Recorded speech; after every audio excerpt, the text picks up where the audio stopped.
Have you ever wondered what games you should keep or you should lose? Find out here at Purge Reviews. Incredibrawl reminds me of a game that maybe somebody saw smash up and said, hey, I can make a game kind of like that and piggyback off it to make a few bucks. Incredibrawl is going to be where you're going to play a card from your hands, almost random, because you don't know what anybody else is going to play. And around a location, which may have a power on it, and your cards may have powers and do wacky things.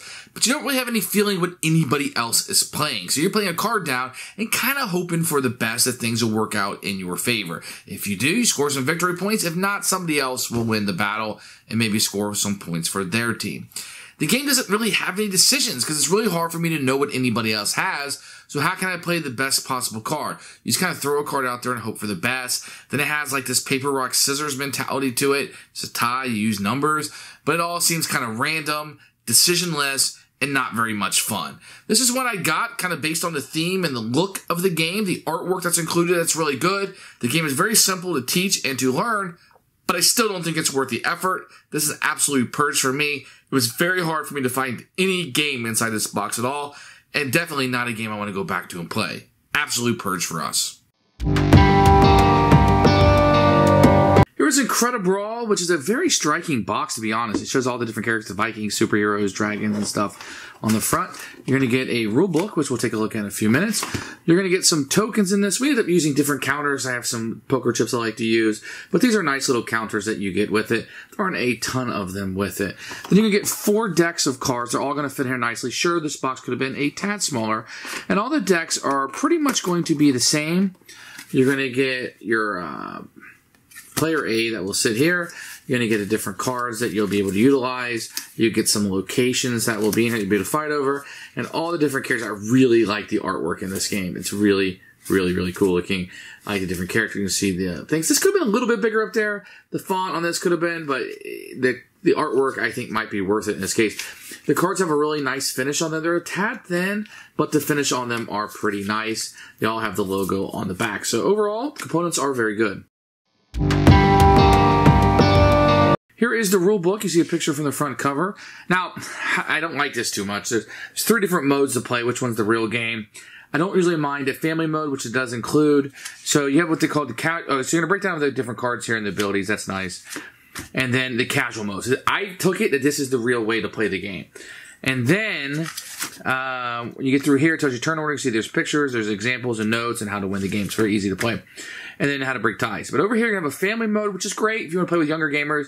And then they call it the gamer mode, but it's really just modules. So you can have different locations. It seems like a no-brainer. Some power-ups you can have in it. Selectable, you can choose who you want to fight, etc.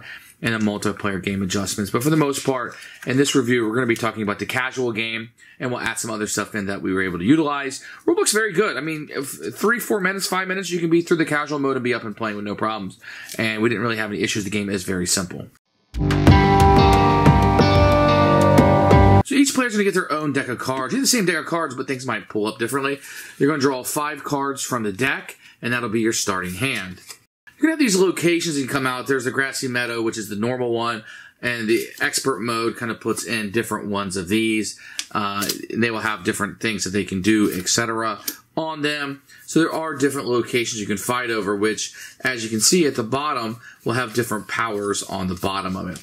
To play the game is very, very easy. Each player is going to choose one of the 5 cards in their hands, and they will play it down to their side. Now, if you're playing 3 or 4, this person will fight this person will fight this person, and whoever's remaining from the 2 fights will then fight, winner take all, and get the glory points. So if you look here on the player mat, you can see that it's just like paper, rock, scissors, where the sword will beat the 3 marks, the 3 marks will beat the lightning, and the lightning will beat the sword. So in this example right here, the troll will beat the ghost. And then if it has a W, you will activate whatever it says here when you win. And this is when it's played. So reduce all their characters' power levels to 1 for this brawl. So if it had been, let's say I'd also play the troll, then we would go by the numbers where it's a tie, etc. So you can kind of look at that and utilize how that will be. So in this case, he's playing the evil genius. And let's say I pay the soldier. So the soldier wins. But this activates before the winning because it's played. The character's power level is always 1 more than his opponent. So his power had it been a tie, would have been higher. but because he has the sword, and then he will get his win. And then you'll get points. First person to 10 points will be the winner of the game. The game is that simple. It's a paper, rock, scissors. You have some powers that'll be popping off anytime. It's a fairly good little system that they have created here with fantastic artwork. Who should buy this game? I have a hard time recommending this game for anybody. Maybe if you're going to play with young children, it's almost Candyland-esque in its play. Just play a random card and see what happens. It's almost like war in a lot of aspects. This is not one I can, with good conscience, recommend to anybody. Let this game be forgotten to time. Let this be the last review ever spoken on the topic. Nothing ever needs to be said about this game anymore. Absolute purge. Don't even try it out.